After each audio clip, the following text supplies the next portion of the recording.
किसी ने बड़ी कमाल की बात कही है कि दरिया बनकर किसी को डुबोने से अच्छा है कि जरिया बनकर उसे बचाया जाए। नमस्ते दोस्तों, मैं हूं अकेला। एक बहुत ही खूबसूरत कहानी। एक सज्जन रेलवे प्लेटफॉर्म पे अपने ट्रेन का इंतजार कर रहे थे। उनकी ट्रेन देरी से चल रही थी। एक लड़का उनके पास आया और बोला, साहब मैं बूट पॉलिश कर दूं। साहब मना कर दिए। फिर वो 15-20 मिनट के बाद फिर से आया।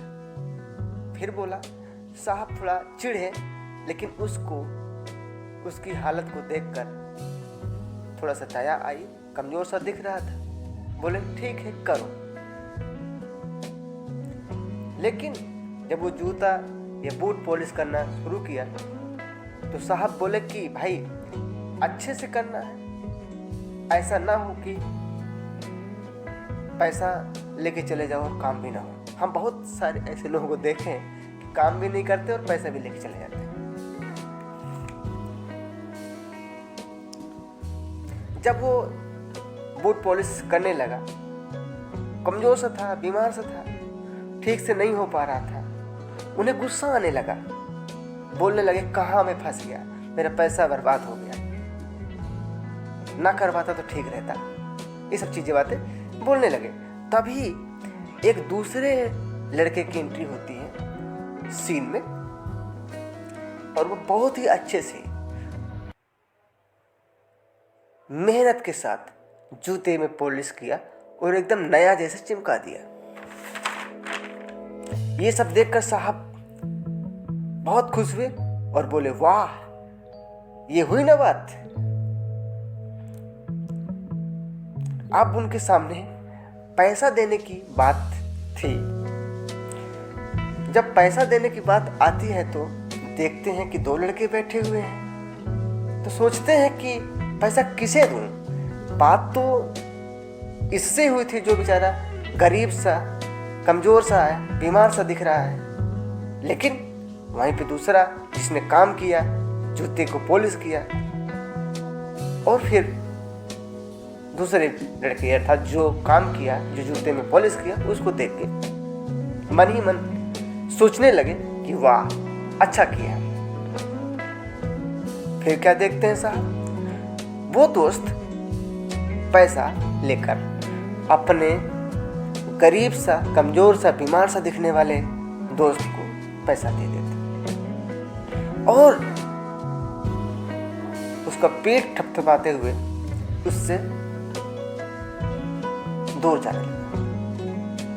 ये सब देखकर साहब से नहीं रहा गया। साहब बोले, अरे भाई इधर आओ, मेहनत तुम किए, बूट में पॉलिश तुम किए, फिर पैसा उसको क्यों दे दिया?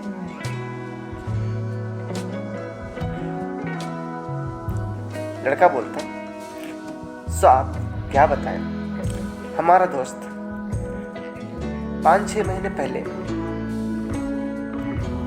एक्सीडेंट हो गया था, जिसमें इसके दोनों हाथ पैर टूट गए थे। तब से बीमार सा रहने लगा। लेकिन घर में बूढ़ी माँ है, छोटे भाई और बहन है, घर का खर्चा भी चलाना होता है। लेकिन खुददार टाइप का है, वो भीख मांगना नहीं पसंद करता। इसी चक्कर में ये सुबह बूट पॉलिश करने आ जाता है। हमने समझाया कि भाई मत करो, लेकिन नहीं मानता। साहब, हम सबका, हमारा एक बूट पॉलिश करने वालों का एक ग्रुप है, और उसमें हमारे एक अंकल हैं जो हम सबको हमेशा समझाते हैं अच्छी बातें, अच्छी सोच, अच्छी बातें।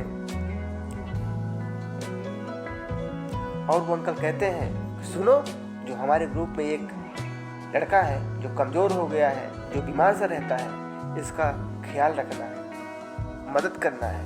तब से हम सब दोस्त की मदद करते हैं।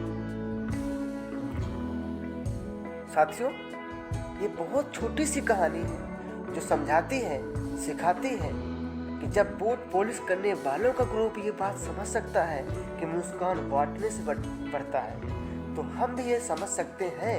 हम सब इस दुनिया के एक ऐसे समुंदर में खड़े हैं जहां बड़ी बड़ी लहरें आती हैं और इनका सामना हमें हाथ पकड़कर करना होगा।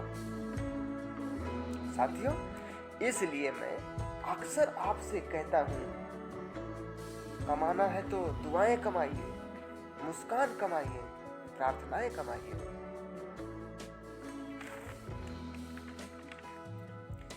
एक बार फिर से वही बात जो मैं अक्सर कहता हूं कि ऊपर वाले का आशीर्वाद और अपनी मेहनत, अपनों का प्यार के साथ कर दिखाओ कुछ ऐसा कि दुनिया करना चाहे आपके जैसा। जय हिंद।